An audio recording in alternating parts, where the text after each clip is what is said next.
Many thanks for joining us. I'm Linda Ogutu, and we thank you for joining us from the entire region. Let's begin with a story that is coming out of Saudi Arabia. At least 220 people taking part in the Hajj pilgrimage have been killed in a stampede near the Islamic holy city of Mecca. That is according to officials in Saudi Arabia. Another 450 people were injured in the incident at Mina, that's between Mount Arafat and Mecca's Grand Mosque. The stampede occurred as more than 1 million pilgrims were taking part in the last major rite of the Hajj. Earlier this month, a crane collapsed at Mecca's Grand Mosque, killing 109 people and injuring some 400 others.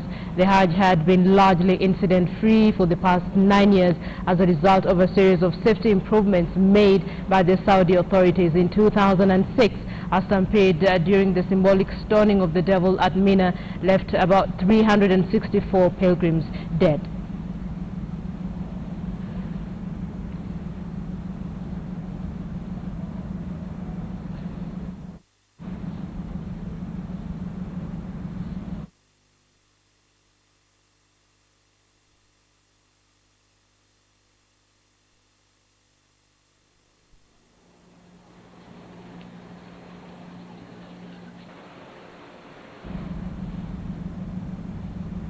Let's bring you back to the country and focus on that stalemate that is currently being witnessed in the education sector. Teachers insisting on a 50 to 60 pay increase that was awarded to them by the courts. Kenya's Ministry of Education has defended its directive to close both private and public schools over the ongoing teachers' strike. The ministry says it took the decision since the strike had disrupted harmony and uniformity that must exist in the management and delivery strategy of the 844 curriculum across board. Private primary and secondary schools run on the same curriculum as public primary and secondary schools. In a statement, the ministry said there was nothing sinister in its actions, and that's why the directive, which has since been overruled by the court, did not affect schools running international curriculum. It further says it revised the terms to safeguard the security of the learners, staff and school property.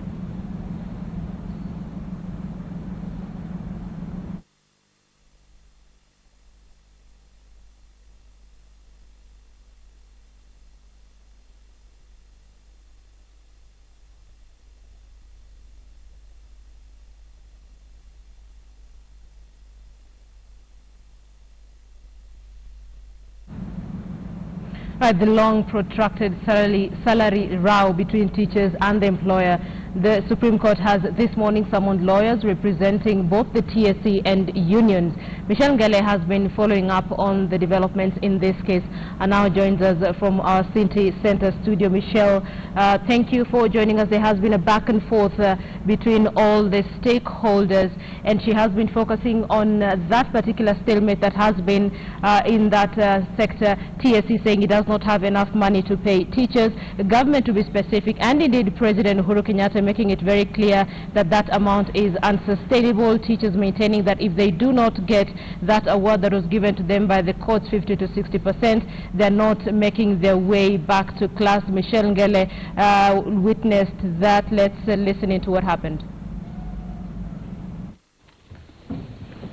It has been a series of judicial activity since the pay dispute between teachers and the government began. In a hearing before the Court of Appeal on Tuesday, teachers expressed fear that the executive may be out to arm twist the judiciary to rule in its favor over the ongoing 50 to 60% pay hike, citing that last Sunday's address by the president was intended to influence the court's decision.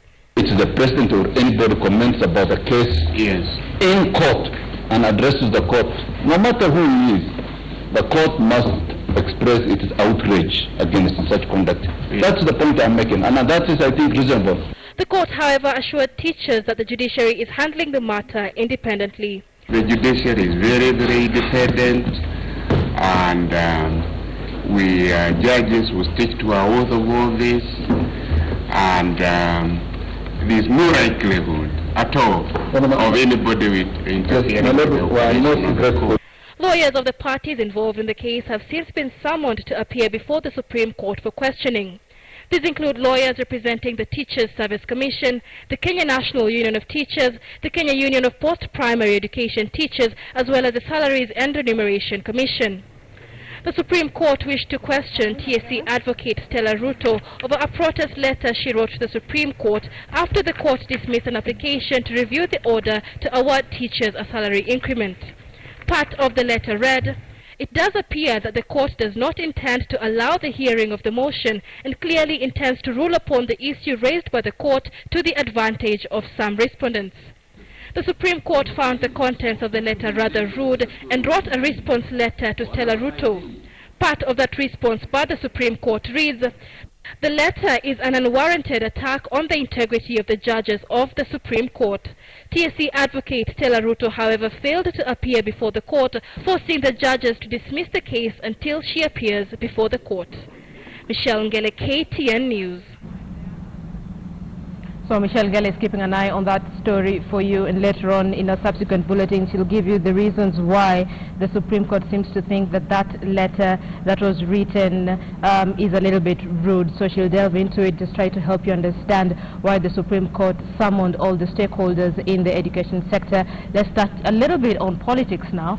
Bomet Governor Isaac Ruto has vowed to form another political party if Deputy President William Ruto pushes for the winding up of URP. Ruto claims the agitation to dissolve URP and join the Jubilee Alliance Party was a decision reached without consulting the founding parties of URP. Ruto says he will organize to meet with former councillors and the community elders and decide to form a new party.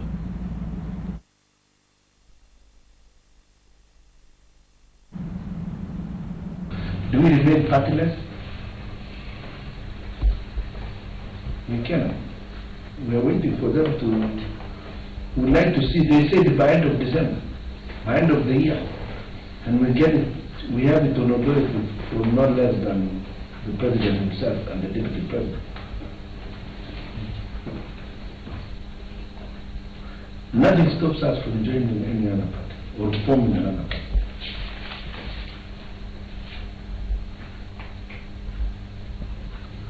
We can even watch as others even form.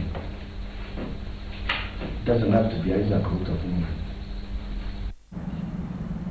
Elsewhere now, Kenya Party leader Martha Karua has sued Gatundu South Member of Parliament Moses Kuria for defamation over claims that she fixed Deputy President William Ruto in the International Criminal Court case.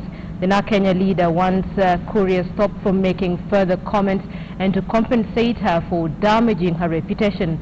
Karua had on Monday given the Gatundu South Member of Parliament a 24-hour ultimatum to apologize for making false and malicious allegations against her or face court action. Kuria claimed to have been part of a meeting with Karua that came up with fake allegations and witnesses to influence investigations and the subsequent trial of Ruto at the International Criminal Court.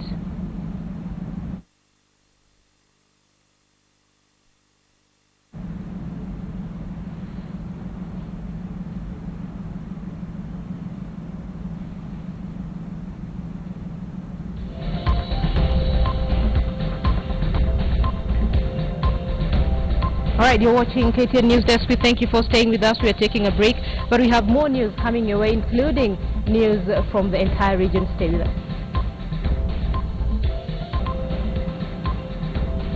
Welcome back. Thank you for staying with KTN's Newsdesk. Now, you understand that Lake Region Agribusiness Conference is currently happening in Vihiga. CORD leader Raila Odinga is also in attendance. Let's bring in Victor Ogale, who's also in Vihiga for us.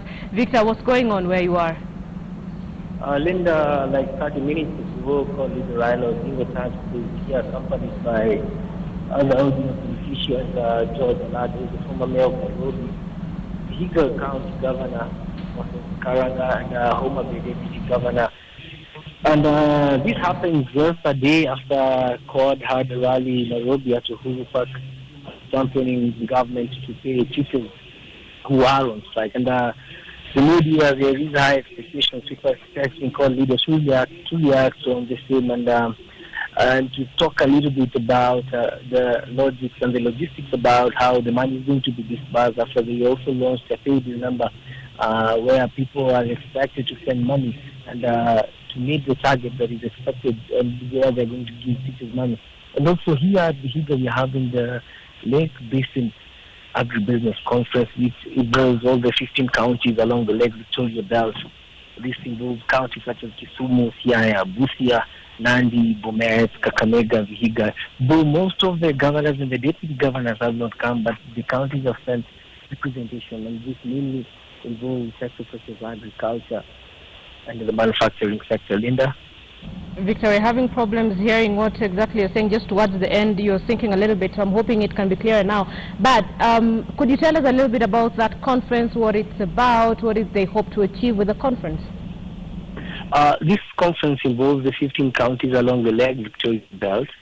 And some of the counties include Kisumu County, Vihiga, Kakamega, Busia, Siaya, Homa Bay, and Migori, Kisii. And the main aim is to see how they can elevate agribusiness as an economy in this region, particularly. And it's part of their economic blueprint that was launched a few months ago, which involved all the governors from this region. Though most of them have not come, but they have sent representation from their various departments to come here in Vihiga.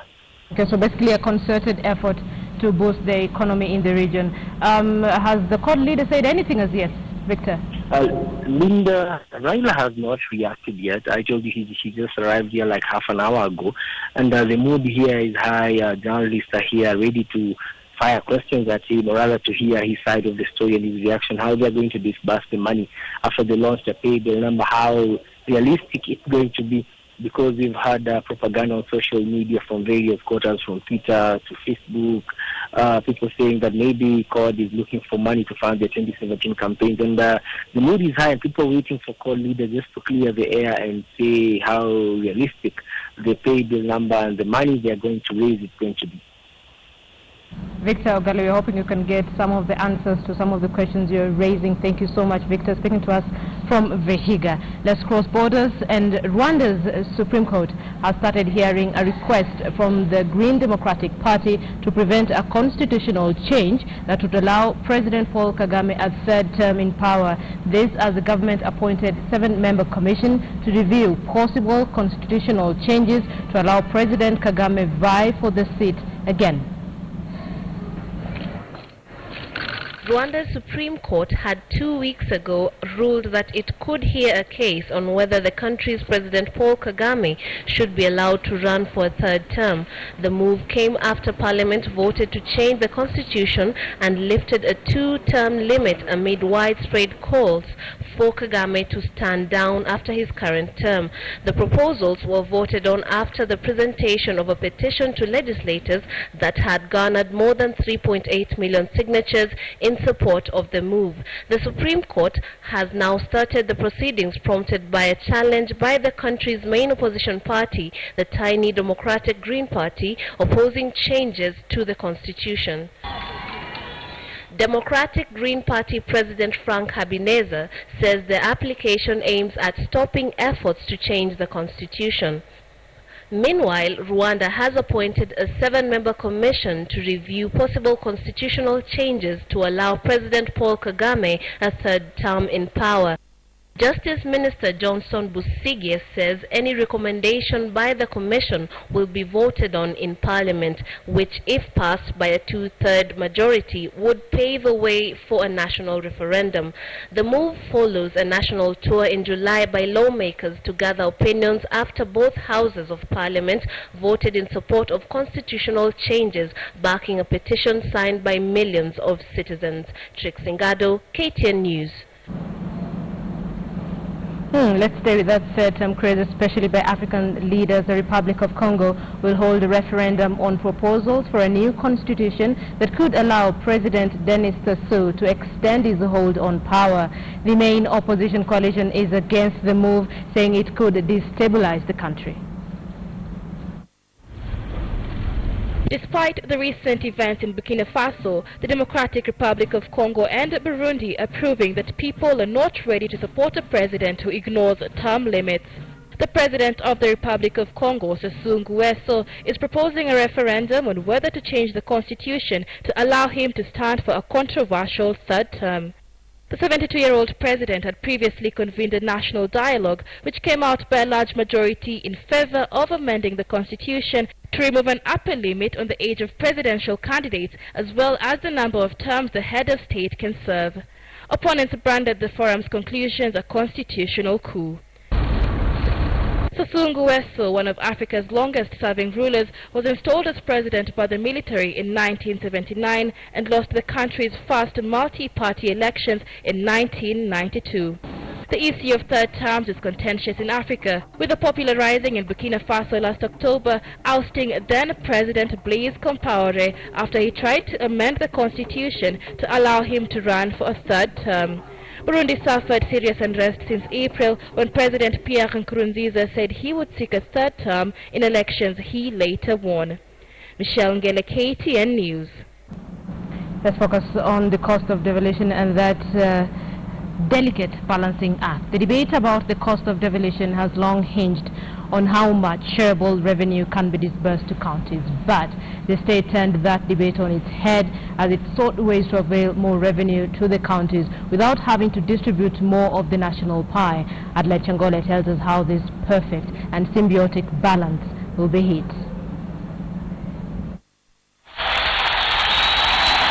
It is the hallmark of the country's new constitutional dispensation, predicted to be the key to unlocking Kenya's nascent economic potential. The World Bank recently stated that devolution in Kenya is not only the most ambitious, but also one of the fastest in the world. However, the financial requirements needed to actualize the dream, combined with counties' low revenue generation abilities, have become a yoke on the national government.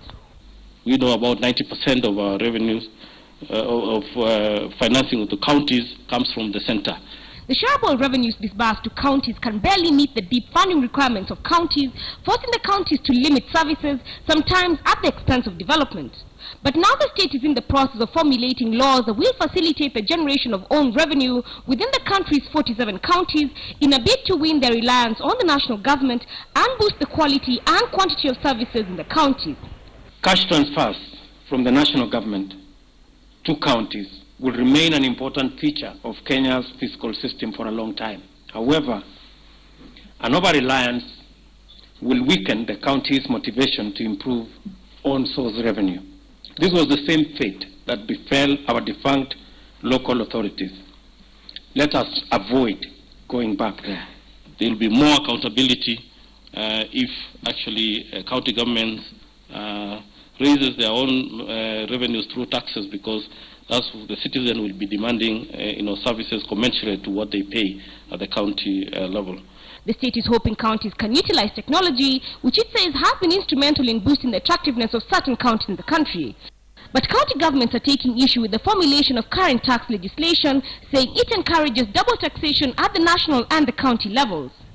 Under the F Act, there is commodity tax, where the sugar farmers are taxed under commodity tax, and within that commodity tax there is a portion that is supposed to go for infrastructure development. At the same time, at the county government, we also impose sales tax, which is also supposed to go for infrastructure development, and that's the harmonization that we require. They are now calling for the development of a national legal framework that will govern how revenue generated in counties is shared among the two levels of government.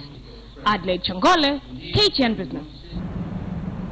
So those are the top stories at this hour, and that's why we leave it on Newsdesk on KTN Home. However, we have more news for you on KTN News. That is on DSTV channel 274, Zuku channel 14, GoTV channel 94. Thanks so much for watching.